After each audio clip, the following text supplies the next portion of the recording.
Ryan Streeter with conhomeusa.com. Conservative Home USA, the editor, is on the line with us. Streeter Ryan, at Streeter Ryan is his Twitter account. Ryan, welcome to the program. Thanks, Tom. Good to be back. Thank you. You wrote this piece, I'm assuming you wrote it, where you're talking about we're not creating new businesses like we used to. The rate at which we create new companies has been flat for 20 years. The working class is basically self-destructing before our eyes. That's right. I did write it. I write my own stuff. Okay. And I agree with you. Young people are taking longer to grow up. People in their 20s are delaying marriage. We have the risk of a lost generation. The American dream has been shattered. We're losing our affection for the transcendent. America can't be, the land of opportunity for just the top 20%. I am totally with you. How do you think we got here? Well, I think it's been a long trend, and there's not just one easy answer. I think if there was just one easy answer, then there'd be one easy fix. I think we got here through a multiplicity of things. I think it's gotten costlier, I think, to start and run small businesses over time. There's some numbers that I wrote somewhere else, not in that piece, which show that historically we've seen about 3 million jobs a year from new companies in America. And then over the last decade or so, that's dropped down to like 2.3 million every year is kind of what we're doing now. Right. And the firms that are starting are smaller. I think, the average firm used to be like 7.5 people on average, and now it's down to 4 something. Right. So I think there's a range of things. It's getting costlier in most places. You could look at regulations. You could look at tax policy, a number of things. Healthcare costs have been going up for a long time. How about a really simple one? Have stayed pretty flat. How about a really simple one? If you may not be old enough to remember what it was like before Ronald Reagan stopped enforcing the Sherman Antitrust Act, but in the 70s or the 60s or the 50s or the 40s or the 30s or any other time in American history, if you walked into a downtown anywhere in America, you would see every business locally owned, and very often multi-generationally locally owned. If you walked through strip malls and shopping centers in the 1970s and the early 80s, even through the late 80s, actually, it took a while for Reagan's policies to really take hold, you would see every single business would be owned locally or at least within the state. In Chicago, for example, you had Marshall Field's, a local company in Chicago. Now you can drop yourself into any shopping mall from an airplane at 60,000 feet, any place in the country, and you will have no idea where you are because every single mall has the same Applebee's, the same Macy's, or variation on that brand, the same. So what has happened is that because Reagan stopped enforcing the Sherman Act, we got exactly what the Sherman Act purported to stop, which is monopoly. It used to be that you started a business in the hopes that you would build it, you'd run it for 40 years, and you'd pass it along to your children. Now people start businesses with the idea of, I'm going to grow this thing so fast that Microsoft won't squash me like a bug, and I will sell it to them within 2 years and take my millions or billions and bail out. Well, Tom, I'm certainly not an expert on that act and what's happened since then, and there's probably some merit to what you're saying, but I think there are other things just at work in the marketplace too. I mean, Walmart has grown as Walmart has grown, right? And they've figured out ways to... They have grown in violation of the Sherman Antitrust Act. They are now a monopoly in the United States. Carter broke up, and it was Nixon, actually, who started the effort.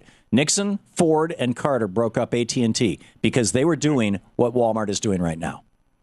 Yeah, but how are they a monopoly? I mean, they're a monopoly because Walmart they can... has come in, certainly, I share your sentiments here that when Walmart moves into the edge of town and you see the local, an average of 120 local businesses go under as a result of one Walmart opening. Yeah, but that's established. It's hard to claim that they have a monopoly in the same way that you could claim that they have a monopoly a monopoly on operating systems or something. No, they have a monopoly. Well, according to the European Union, Microsoft is running as a monopoly as well. And there have been rumbles about that here in the United States. But the reason I would say that Walmart has a monopoly is because they control I don't know what the percentage of the retail market in the United States is that they control, but it's too big. In India, there is one Walmart. You know why? Because in India, there's a law that says that if you own more than 2 retail stores, you go to jail. And so the Indian retail sector is very inefficient. There are literally millions of mom and pop shops in India. It's very inefficient, and it produces very high levels of employment and of healthy local economies. And the Indians now are being lobbied very, very hard by Walmart and by other large retailers, but principally Walmart, to change that law. And they're fighting back. Yeah. Well, there's a trade-off too. Which look, I'm not a huge fan of Walmart. I have no interest in defending Walmart. But I will say, on the flip side of it, the flip side of your argument is that Walmart does provide a lot of goods at lower prices to moderate income and low income families. Well, okay, the flip side of that then typically don't. And so that I don't want to try to stop Walmart. I'd like to see greater competition in the marketplace to provide alternatives. And I do think there are ways, even for large chains, to be able to recapture essentially some of what you see on main streets around the country. But certainly what you're talking about is there's a reasonable part of the discussion that needs to occupy. I think certainly we don't want companies to become too big to fail. We don't want banks to become too big to fail. They've become that. It's even worse since the crisis. I think we need more small-scale local energy at the retail level, at the bank level, at all levels. So I agree with you, Ryan, but history shows, and this is why the Sherman Antitrust Act was introduced in December of 1881 by Senator Sherman from Ohio, a Republican, by the way, if my recollection is correct, that the only way you can stop monopoly is by government force. Government coming in and saying, we define the rules of business. We give you special privileges. We give you limitations of liability. We give you tax deductions for business expenses. We allow you to operate in ways that we don't allow a human being to operate. In exchange for that, you have to operate in a way that serves not just you and making yourself and your stockholders rich, but also serves society. And one of those things is you can't grow beyond a certain size. And when Ronald Reagan stopped enforcing the Sherman Act in 82, we saw over the next 5 years what's referred to as the M&A frenzy, the mergers and acquisition frenzy, where people like Michael Milken and all these guys, this is back when they made the movie starring Michael Douglas, the Greed is Good movie, Wall Street. All that was all because Reagan had stopped enforcing the law to prevent that. That law is still on the books, by the way. No president has started enforcing it since then. And so I would say that there's three things, real simply, very fast, and get your take on this as a conservative. Number one, we need to enforce the antitrust laws. Number two, when Reagan came into office, the top tax rate was 74%. So if you took up to $3 million a year, you only paid 20, 30, 40% income tax. But above that, you started paying 74%. So people left the money in the business, and they grew their businesses. And I can speak from personal experience in that. I was hitting the 50% tax limit, and I decided I'm not taking any more money out of this business, the business that I owned back in the 80s. Reagan blew that up. So now they're taking their money out of their businesses.